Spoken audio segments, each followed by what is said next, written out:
မင်္ဂလာပါခင်ဗျာကဘာပေါ်မှာအကျော်ကြားဆုံးတရဲ6တဲ့အိမ်ဒါမှမဟုတ်လူတွေကတရဲဝိညာဉ်မမြင်နိုင်တဲ့အင်အားတွေရှိနေတယ်လို့ယုံကြည်တဲ့အိမ်တွေအစအဦးတွေတဲကအမေရိကန်နိုင်ငံမှ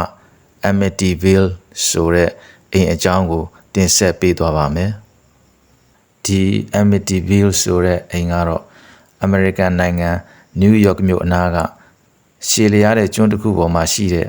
Amityville ဆိုတဲ့မြို့ငယ်လေးမှာတည်ရှိပါတယ်။ Amityville မြို့ငယ်လေးမှာတည်ရှိတဲ့အိမ်ဖြစ်လို့ Amityville အိမ်ဆိုပြီးကျမ်းတတ်တဲ့အိမ်ဖြစ်နာမည်ကျော်ကြားခဲ့ပါတယ်။ဒီအိမ်ဟာ Amityville မြို့ရဲ့အမှတ်112 Ocean လမ်းမကြီးဘေးမှာတည်ရှိတဲ့အိမ်လေးတစ်လုံးဖြစ်ပါတယ်။ဒီအိမ်ကို1920ခုနှစ်ကစတင်ဆောက်လုပ်ခဲ့ပြီးနှစ်ပေါင်းများစွာအတွင်းမိသားစုအမျိုးမျိုးပြောင်းလဲနေထိုင်ခဲ့ကြပါတယ်။1984ခုနှစ်မှာရော်နယ်ဒီဖီယိုမိသားစုကဒီအိမ်ကိုပြောင်းရွှေ့နေထိုင်လာကြပါတယ်။သူတို့မိသားစုကတော့ဖခင်ဖြစ်သူရော်နယ်ဒီဖီယို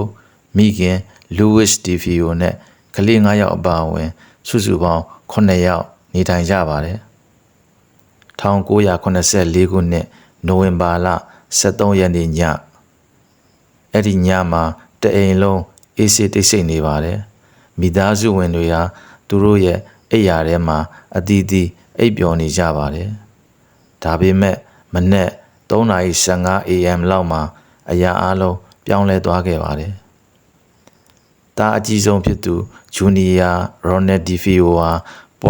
.35 caliber rifle တစ်လက်ကိုကိုင်ပြီးအိမ်ထဲမှာ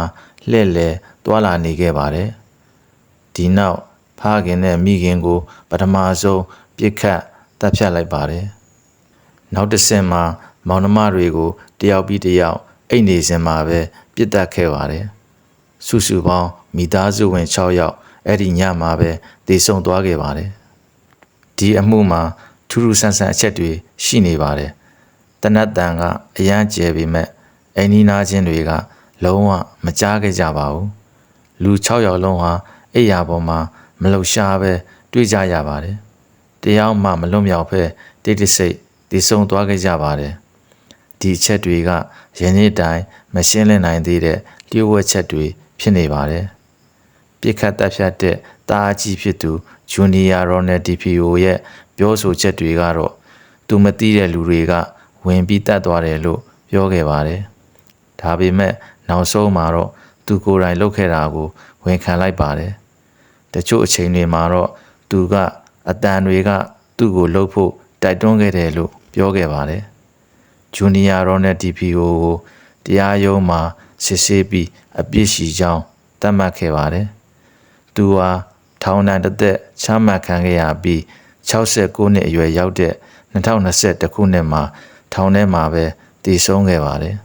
။ဒီအမှုဟာအမေရိကန်သမိုင်းမှာအလွန်နာမည်ကြီးတဲ့တပ်ဖြတ်မှုတစ်ခုဖြစ်လာခဲ့ပါတယ်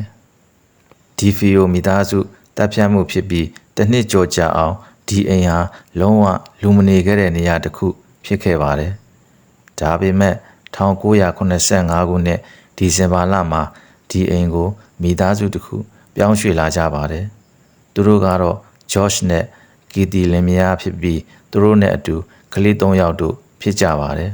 ။အဲ့ဒီအိမ်ကိုသူတို့ဝယ်လိုက်တဲ့အခါပတ်ဝန်းကျင်ကလူတွေက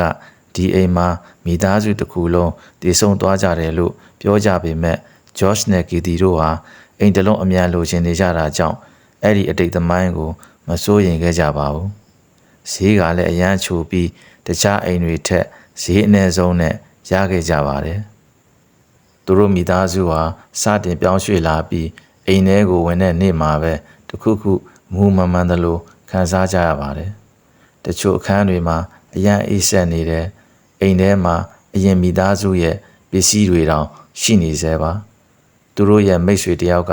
အိမ်ကိုဖုန်းတော်ကြီးကိုခေါ်ပြီးတန့်စင်ခိုင်းပါလို့ပြောပါတယ်။ဒါကြောင့်ဖုန်းတော်ကြီးတအုပ်ကိုဖိတ်ပြီးအိမ်ကို blessing လုပ်စေခဲ့ပါတယ်။ဒါကြောင့်ဖုန်းတော်ကြီးတအုပ်လာပြီးအိမ်ကို blessing လုပ်နေတဲ့အချိန်မှာပဲအပေါ်တက်အခန်းတစ်ခုထဲကနေ get out ထွက်သွားဆိုတဲ့အတန်တစ်ခုကိုကြားလိုက်ကြပါတယ်။သူတို့အားလုံးထိတ်လန့်သွားကြပြီး အဲ့ဒီအခန်းကိုချက်ချင်းသွားကြည့်ကြပါတယ်။ George မိသားစုကိုအဲ့ဒီအခန်းကိုလုံးဝမသုံးဖို့ဖုန်းတော်ကြီးကသတိပေးခဲ့ပါတယ်။နောက်ရက်တွေကနေစပြီးအိမ်မှာရှိတဲ့တကားတွေပတင်းပေါက်တွေဟာအလိုလိုဖွင့်လိုက်ပိတ်လိုက်ဖြစ်နေကြတယ်။ကလက်ထိုင်နဲ့ထိုင်ကုန်တချို့ဟာလှန်ထားခံရတယ်။ပိတ်ထားတဲ့အခန်းထဲမှာများပြားတဲ့ပိုးကောင်တွေပေါ်လာတယ်။တချို့နံရံတွေကနေအစိမ်းရောင်အရည်တချို့နံရံတွေကအနီရောင်လိုအရည်တွေထွက်လာကြပါတယ်။အိမ်ထဲမှာအနံ့ဆိုးတွေနဲ့ပြင်းလာတယ်။သူတို့ရဲ့သမီးလေးမက်ဆီဟာဂျိုးဒီဆိုတဲ့မျက်လုံးအနီရောင်နဲ့တငယ်ချင်းကိုမြင်တယ်လို့ပြောတယ်။ပြီးတော့အဲ့ဒီတငယ်ချင်းနဲ့စကားတွေပြောနေတယ်။ဘေးကလူတွေကတော့မက်ဆီတယောက်တည်းပဲစကားတွေပြောနေတာမြင်နေကြရပါတယ်